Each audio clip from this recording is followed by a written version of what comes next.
नमस्कार साथियों और मेरे प्यारे विद्यार्थियों। आज फिर एक बार आपका स्वागत है इस ऑनलाइन चैनल में।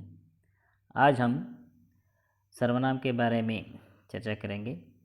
सर्वनाम के बारे में चर्चा करने से पहले आप मेरे वीडियो को लाइक कीजिए और पहली बार मेरा यूट्यूब चैनल देख रहे हैं तो आप मेरे चैनल को सब्सक्राइब कीजिए।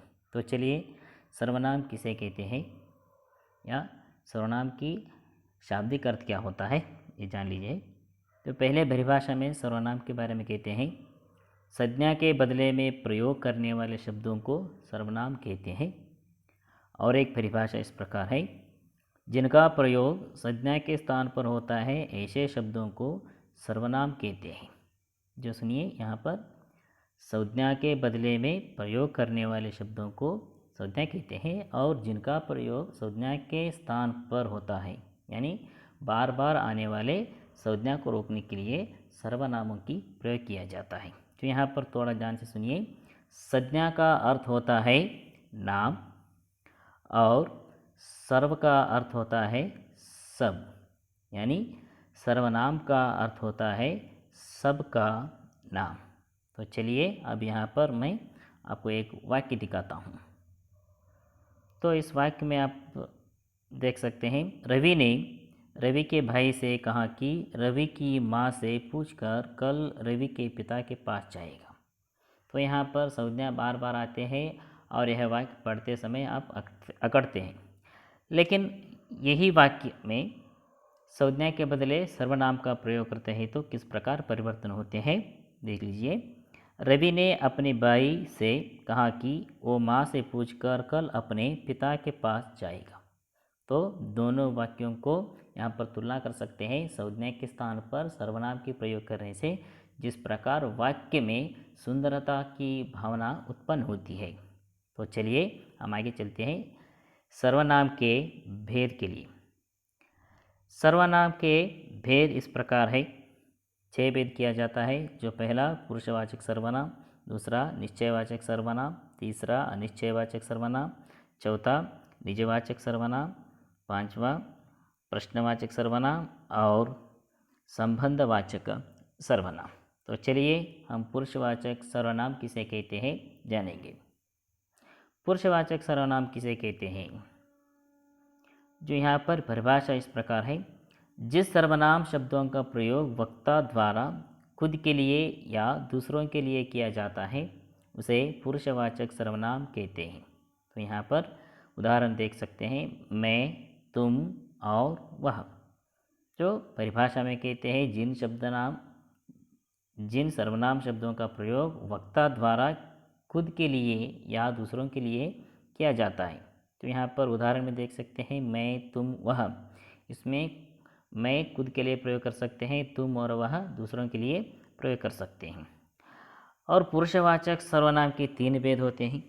जो यहाँ पर पहला भेद है उत्तम पुरुष सर्वनाम, दूसरा मध्यम पुरुष सर्वनाम, तीसरा अन्य पुरुष सर्वनाम। तो चलिए पुरुषवाचक सर्वनाम के 3 उपभेदों के बारे में हम यहाँ पर थोड़ी सी जानकारी प्राप्त करेंगे। तो पहले उत्तम पुरुषवाचक सर्वनाम किसे कहते हैं, जिन शब्दों का प्रयोग बोलने वाला या लिखने वाला खुद के लिए प्रयोग करता है उसे उत्तम पुरुष कहलाते हैं। तो परिभाषा और एक बार सुनिए, जिन शब्दों का प्रयोग बोलने वाला या लिखने वाला खुद के लिए प्रयोग करता है उसे उत्तम पुरुष कहते हैं। जो व्यक्ति अपने खुद के लिए यानी बोलने वाले हो या लिखने वाले हो खुद के लिए जो प्रयोग करते हैं उसे हम क्या करते हैं, उत्तम पुरुष कहते हैं। उदाहरण देखते हैं, हम दो, हमारे दो, मैं पुस्तक पढ़ूंगा, हम 7वीं कक्षा के छात्र हैं, मेरा नाम रवि है। तो चलिए मध्यम पुरुषवाचक सर्वनाम की ओर चलते हैं। जिन शब्दों का प्रयोग बोलने वाला सुनने वालों के लिए प्रयोग किया जाता है उसे मध्यम पुरुषवाचक सर्वनाम कहते हैं। तो यहाँ पर ध्यान से सुनिए, जिन शब्दों का प्रयोग बोलने वाले ने सुनने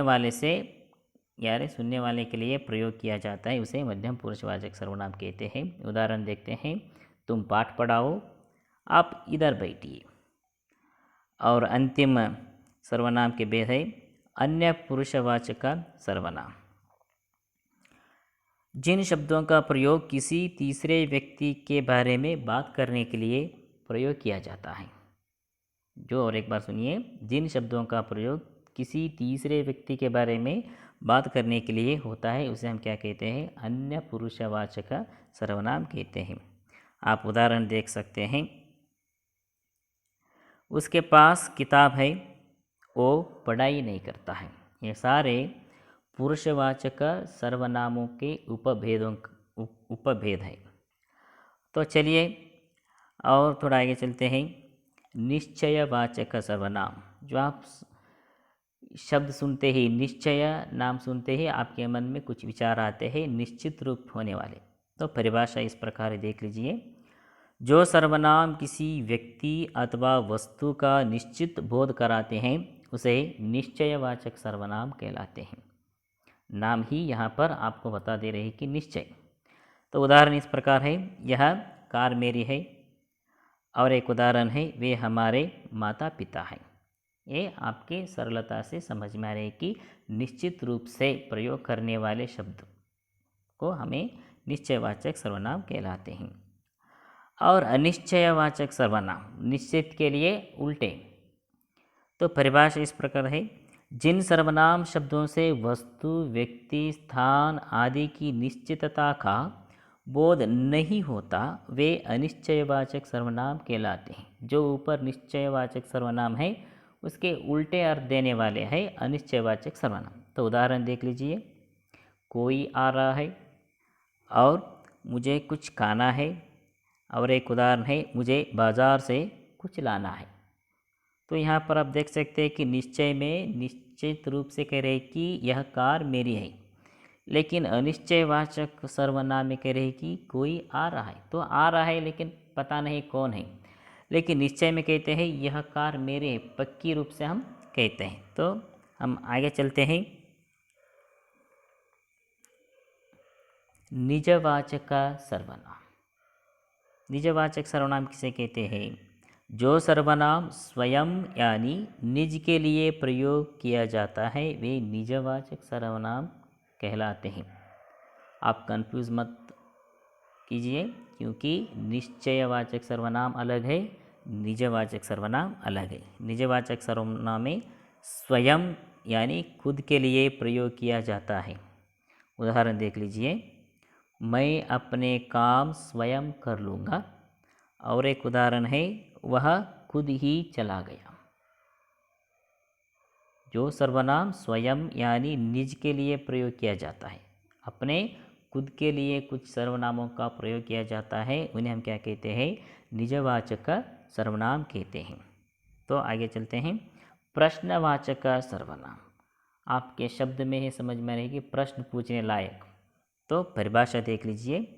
जिन सर्वनाम शब्दों का प्रयोग किसी वस्तु, व्यक्ति आदि के बारे में प्रश्न पूछने या उसके बारे में जानने के लिए किया जाता है उन्हें प्रश्नवाचक सर्वनाम कहते हैं।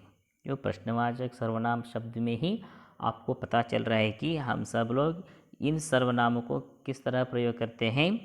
किसी व्यक्ति, वस्तु के बारे में पूछने के लिए या उसके बारे में जानने के लिए हम इसका प्रयोग किया जाता है। उदाहरण देख लीजिए। आपने क्या खाया है? और एक उदाहरण है, तुम्हारा नाम क्या है? और एक उदाहरण है, तुम कब आओगे? तुम कब आओगे? ये प्रश्नवाचक सर्वनाम है। तीसरे उदाहरण में तुम कब आओगे है यहाँ पर गलती से टाइप हो गया है। और आगे चलते हैं। संबंधवाचक सर्वनाम। ये सर्वनाम के भेदों का अंतिम है। संबंधवाचक सर्वनाम किसे कहते हैं? तो देख लीजिए। जिन सर्वनाम शब्दों का प्रयोग किसी वस्तु या व्यक्ति का संबंध बताने के लिए किया जाता है वे शब्द संबंधवाचक सर्वनाम कहलाते हैं। तो यहाँ पर भी आपको संबंधवाचक सर्वनाम जो शब्द है, ये शब्द सुनते ही आपके मन में कुछ विचार आते हैं संबंध। लेकिन यहाँ पर संबंध किसके बारे में है? किसी व्यक्ति या वस्तु का संबंध। जिन सर्वनाम शब्दों का प्रयोग वस्तु या व्यक्ति का संबंध बताने के लिए हम प्रयोग किया जाता है, उसे हम क्या कहते हैं? संबंधवाचक सर्वनाम कहलाते हैं। उदाहरण देख लीजिए, जैसी करनी वैसी भरनी है। और एक उदाहरण है, जो परिश्रम करेगा वह सफल होगा।